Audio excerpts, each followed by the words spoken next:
오늘의 사연 주인공은 40대 수진 씨예요. 라디오 듣는 분들 혹시 그런 순간 있어요? 내 인생이 비교적 단정히 정리돼 가는 것 같아서 나도 이제 좀 편안해져도 되겠구나 싶을 때 저는 그랬어요. 39에 이혼했고 혼자 아이 키우면서 일 잡고 살림 테트리스 하듯 끼워 맞추다 보니 어느덧 42. 그렇게 살다 보니 제 옆을 조심스럽게 걸어준 사람이 있었죠. 이름은 진우. 저보다 1살 어렸고 말수가 적은 대신 약속을 잘 지키는 사람이었어요. 수진아, 천천히 가자. 내가 편해야 나도 편해. 그 말이 참 고마워서 10번 생각하면 한 번 말하는 제가 이번엔 한 번 생각하고 10번 웃었죠. 서로의 부모님께도 인사드렸고 조촐하게 결혼 얘기도 오갔어요. 날짜는 내년 봄, 장소는 가까운 소셜 컨벤션홀. 저는 작은 꽃다발 하나로 충분하다고 했고 그는 그래도 드레스는 제대로 입혀야지 하며 수줍게 웃었습니다. 그런데요, 라디오 가족들.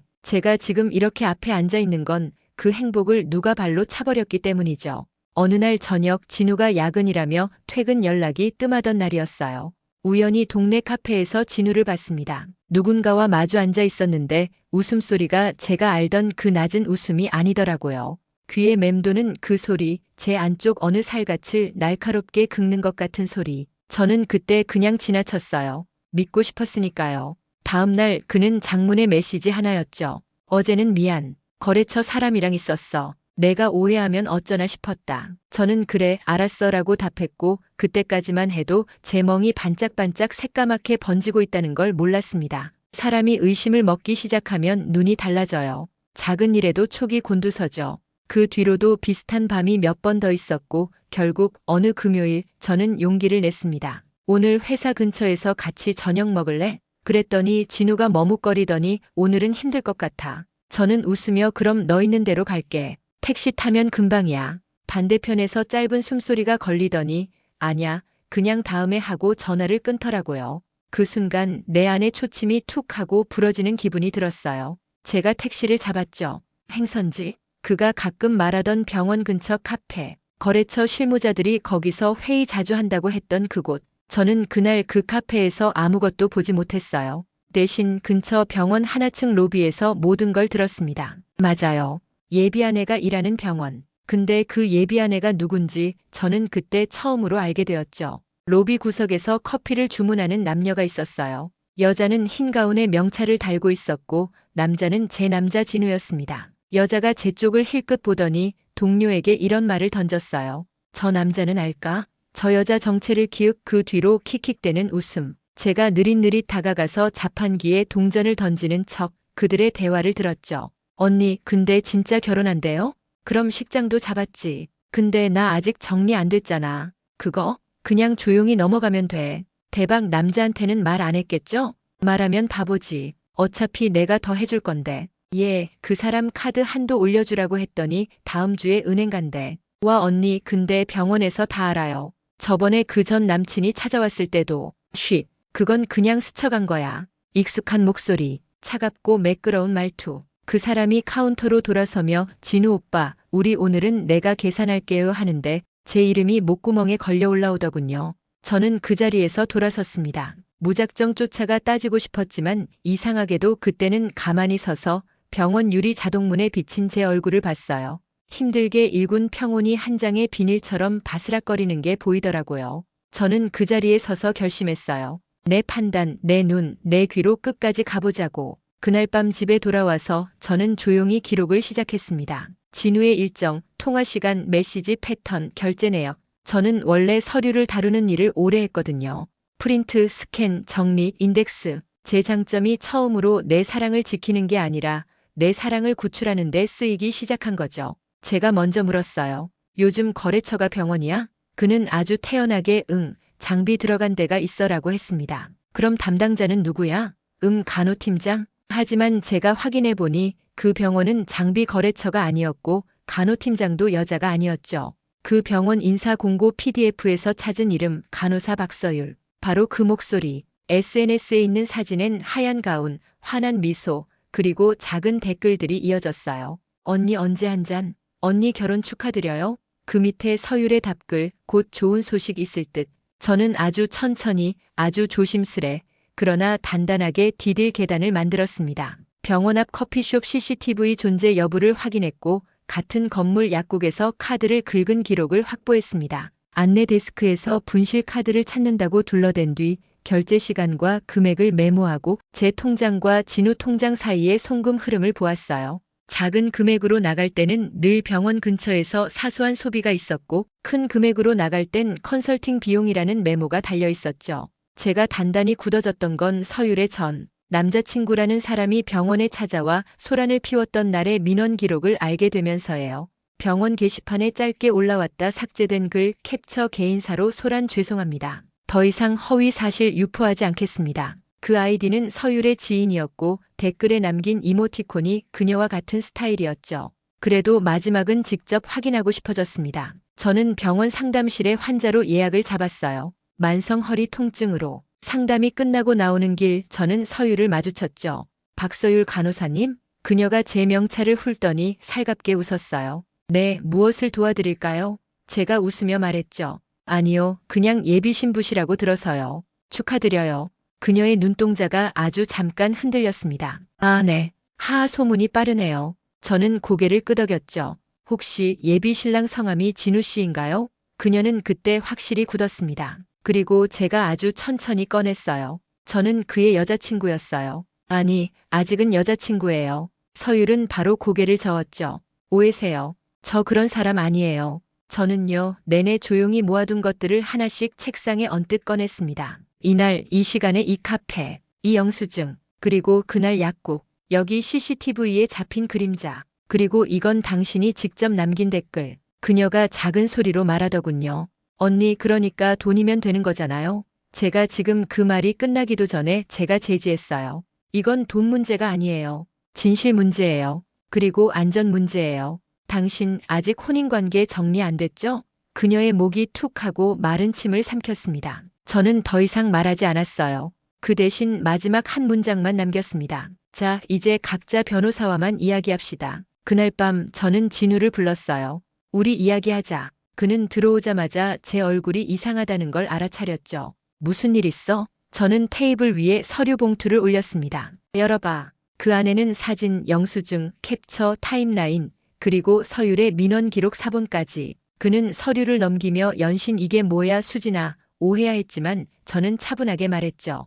괜찮아. 오해면 오해를 풀면 되고 아니면 오늘로 끝내면 돼. 그는 결국 고개를 들지 못한 채로 털어놓았습니다. 미안해. 나 흔들렸어. 근데 결혼 얘기한 건 제가 물었죠. 진짜였어? 그는 아무 말 못했어요. 저는 입술을 깨물고 그러고는 웃었습니다. 좋아. 그럼 계획 바꾸자. 내가 결혼식엔 꼭 갈게. 축의금은 넉넉히 준비할 거야.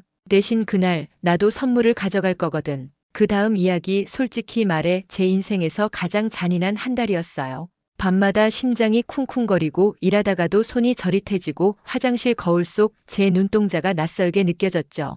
근데요, 분노라는 게 참 묘해요. 잘 깎으면 칼이 아니라 펜이 되더라고요. 저는 변호사를 만났습니다. 혼인 빙자, 기망, 금전적 손해에 대한 손해배상 가능성, 그리고 서율의 혼인관계 미정리 의혹에 대한 사실조회. 저는 병원윤리위원회에 민원을 접수했고 해당 병원의 인사팀의 직원 개인 비위로 인한 병원 이미지 훼손 우려에 관한 문서도 보냈습니다. 물론 사실 확인 결과가 나오기 전까지는 아무도 단정 못하죠. 그래서 저는 증거를 더 모았습니다. 서율과 진우의 대화 중 몇 개는 제가 통화로 들었고 합법 범위 안에서 녹취를 했습니다. 오빠, 내가 먼저 정리한다 그랬잖아. 서율아, 근데 수진한테 말은 해야 그럼 나 병원에서 곤란해져. 이런 대화들. 저는 모든 걸 일자별로 정리해 USB에 담았고 프레젠테이션처럼 구성했어요. 제목? 사건의 경위. 여러분, 이제 결혼식 날입니다. 토요일 오후 2시 하얀 천이 들이운 작은 홀. 저는 검은 원피스에 낮은 하이힐을 신고 갔어요.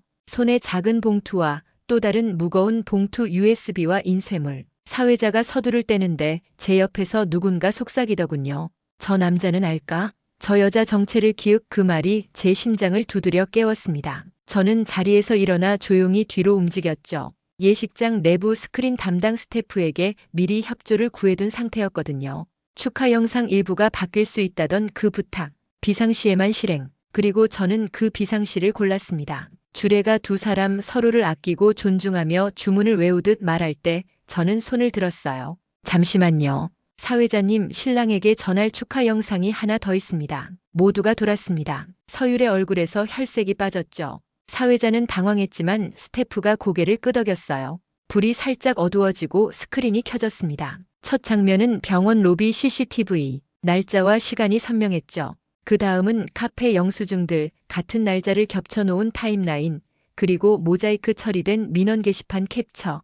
허위사실 유포하지 않겠습니다라는 문장이 짧게 비쳤고 음성 파형이 올라가더니 녹취가 흘러나왔습니다. 언니, 근데 병원에서 다 알아요. 쉿. 그건 그냥 스쳐간 거야. 짧은 침묵 후 제 목소리가 들렸죠. 이건 돈 문제가 아니에요. 진실 문제예요. 그리고 안전 문제예요. 사람들 웅성거림이 바람처럼 스쳐갔고 신랑 진우가 얼어붙었습니다. 사회자가 급히 마이크를 잡고 이건 사전에 협의되지 않은 하려던 그때 저는 앞으로 걸어나가 조용히 말했어요. 협의했습니다. 신랑 측 부모님과. 모두의 시선이 양가 부모님에게 쏠렸고 신랑 어머니가 입을 틀어막고 눈물을 글썽였죠. 저는 마지막 장면을 선택해 두었어요. 서율의 혼인관계 증명서, 사실조회 회신, 협의 이혼 미완료 표시. 화면에 뜨자 여기저기서 탄식이 터졌습니다. 저는 마이크를 잡고 말했어요. 여기 증거 있습니다. 저는 오늘 축하하러 왔습니다. 축하의 뜻으로 사실을 선물합니다. 진우 씨, 선택하세요. 진실과 함께 새로 시작할 건지 아니면 이 광경을 끝까지 외면할 건지. 서율이 외쳤죠. 여보, 오해야. 아니, 오빠. 이건 그 말 끝을 삼키듯 신부 측 친구 몇 명이 자리에서 일어났고 몇몇은 조심스럽게 자리를 떠났습니다. 신부 아버지의 목소리가 낮고 굵게 울렸어요. 이게 사실이냐? 서율은 흰 장갑을 벗어던졌습니다. 아빠, 잠깐만 들어봐. 다들 오해하고 있어. 저는 한 발 물러섰고 사회자는 음악을 끄라고 손짓했습니다. 진우가 마침내 고개를 들었고 제 쪽으로 걸어왔어요. 수진아, 미안해. 제가 말했죠. 미안은 나중에 변호사 앞에서 하자. 오늘은 이 자리의 주인공들이 진실과 먼저 인사를 나누는 게 순서야. 그날 결혼식은 파행으로 끝났습니다. 식장 로비에 서 있던 하객들이 들고 있던 부케가 하나둘 내려앉았고 축가로 예정된 노래는 끝내 울리지 않았어요. 저는 자리를 정리해 나가려다 마지막으로 뒤돌아봤죠. 서율이 바닥에 주저앉아 핸드폰을 뒤적이며 누군가에게 전화를 걸고 있었습니다. 언니, 나 망했어. 병원도 이제 끝난 것 같아. 그 목소리를 끝으로 저는 식장을 떠났습니다. 후일담이요? 통쾌합니다. 정말로. 먼저 법정. 저는 변호사와 함께 손해배상 청구를 해 진우에게서는 혼인빙자와 기망에 따른 합의금을 받았습니다. 서율에게는 명예훼손으로 갈 수는 없었지만 혼인관계 미정리 상태에서의 기망, 금전적 이익 취득 정황, 그리고 병원 내 윤리 위반으로 병원 징계위원회가 열렸고 결국 정직 처분 후 퇴사. 이후 보건의료 관련 협회에서 별도의 윤리교육 이수 명령이 내려졌죠. 법정에서 진우가 저를 향해 말했습니다. 정말 미안합니다. 당신이 했던 모든 정리에 내가 지은 죄가 한 줄 한 줄 적혀 있더군요. 저는 검은 재킷깃을 여미고 짧게 대답했습니다. 사과는 받겠습니다. 다만 되돌릴 수는 없어요. 회사에서 퍼진 소문은요, 빠르더군요. 누군가는 수진 언니 진짜 영화 같았어요.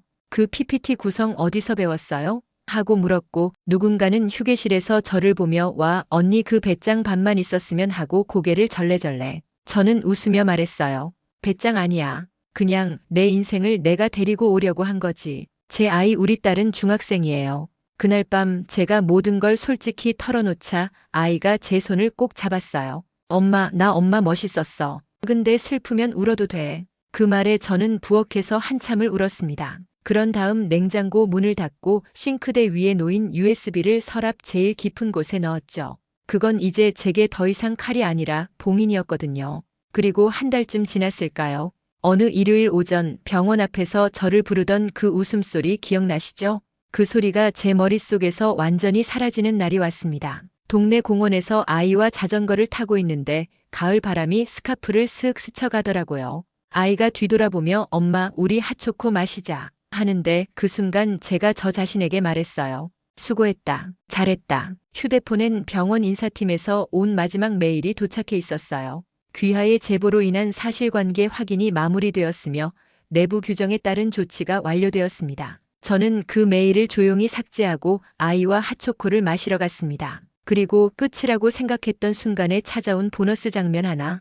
회식 자리였어요. 우리 팀 신입이 용기 내서 건배사를 했죠. 우리 팀엔 위기 관리의 교과서가 계십니다. 어려움이 와도 자료로 말하는, 증거로 대화하는. 사람들이 박수치며 웃었고 옆 부서 대리가 제게 농담을 던졌죠. 선배, 혹시 프리젠테이션 특강 한 번만 해주시면 안 돼요? 제목은 배신 대응의 기술로. 저도 웃었어요. 제목이 너무 직설인데? 그러고는 잔을 들어 말했습니다. 여러분, 우리 각자 삶에서 우리만의 변호사가 되자고요. 소문 대신 사실, 가정 대신 확인, 분노 대신 절차. 진우 소식이요? 한 번 들려왔어요. 부모님과 한동안 사이가 좋지 않았고 다니던 회사에서도 잠시 쉬었다고. 그리고 어느 날 편지가 하나 도착했죠.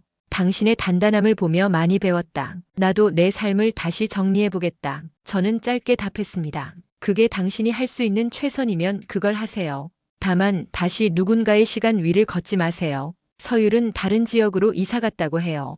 지인의 지인을 통해 들었습니다. 누군가는 그녀를 욕했고 누군가는 동정했죠. 저는 그 어떤 쪽도 선택하지 않았습니다. 다만 이 말만 했어요. 그 사람도 언젠가 이해받아야겠지만 오늘은 내가 나를 먼저 이해하겠다. 라디오 가족들, 제가 오늘 긴 사연을 통해 말하고 싶은 건요. 사랑이 실패했다고 내가 실패한 건 아니라는 사실이에요. 누군가 내 진심을 헌신짝처럼 버리면 우리는 그 헌신짝을 다시 주워 깨끗이 빨아 내 마음을 감싸는 수건으로 만들면 됩니다. 그리고 필요하다면 당당히 묻고 또 증명하세요.